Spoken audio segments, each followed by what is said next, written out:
በቃ ይሄው እናንተ ፊት ተናግሬያለሁ። ከዚህ በኋላ በቅቶኛል። በቃ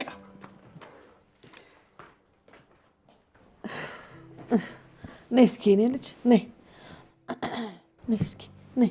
አባትሽ እኮ ላንቺ ብሎ ነው። ልጅ ለምን ታበሳጫለሽ? የኔ ልጅ ይኸውልሽ ማኪ፣ ከዚህ በኋላ እንደዚህ አይነት ነገር እንዳታረጊ። ሌላውን ደግሞ እናወራበታለን። እሺ እሺ። ደግሞ በኋላ አባትሽ ሲረጋጋ ይቅርታ ጠይቂው። ሁለተኛ እንደማይለመድሽ ንገሪው።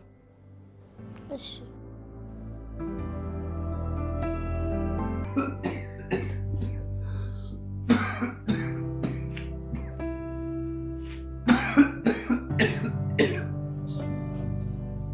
ምን አይነት እንደው መዘዘኛ ልጅ እንደሆነች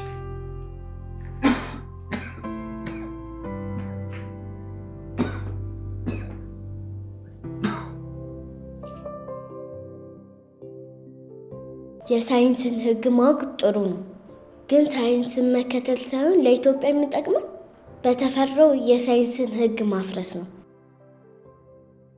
እኔ ብዙ ጊዜ የሳይንስን ሕግ ለማወቅ የተመቻቸ ሁኔታ ባይኖረኝም የምሞክረው ነገር ሁሉ ከአባቴና ከሌሎች ሰዎች ጋር ያጣልኝ ነበር።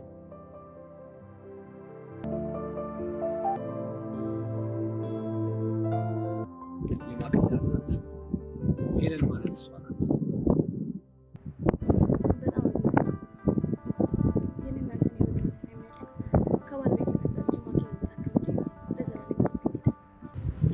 በቃ እንግዲህ ፈጣሪ ካለ አንድ ቀን መገናኘታችሁ አይቀርም። እኔ የልጄን እናት ሄለንን በጣም ነበር ማፈቅራት። እኔ እኮ መልሼ አላገኛትም። አንቺ ጋር ግን ቢያንስ ተስፋ አለ።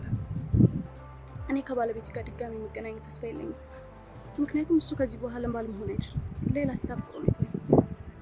በቃ ህመማችንን እያስታወስን መጎዳት ወይም ደግሞ መታመም የለብንም።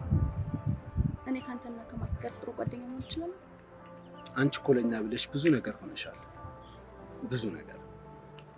በዛ ላይ ደግሞ ማኪ ጥሩ ልጅ እንድትሆን በብዙ መልኩ እየረዳሽ ነው። አንቺ ከቤተሰብም በላይ ብዙ ነገራችን ነሽ ለኛ። አዎ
ግርማ ግን ማኪ ለምን እንደዚህ እንደምትፈልግ በእርጋታ ጠይቃት ታውቃለህ?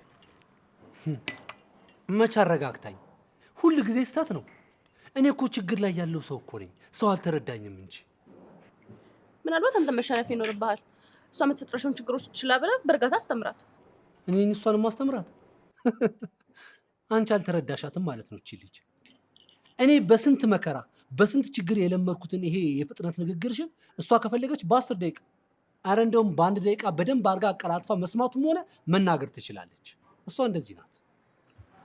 ቢያንስ እኮ እኛ ትልልቅ ሰዎች ነን ብዬ ነው። ይኸውልሽ ትልቅ የሚባለው ቁጥር ነው። አሁን እስኪ ማኪን ስታያት እንደ ልጅ ነው የሚያደርጋት? ይሄ የምትቀምመው ኬሚካሉ። እንደዛ ብለሽ ልጅነት ብለሽ ካሰብሽ በጣም ተሳስተሻል።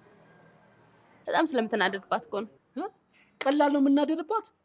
የምትሰራው ነገር ሳይ እኮ ደሜ ነው የሚፈላው።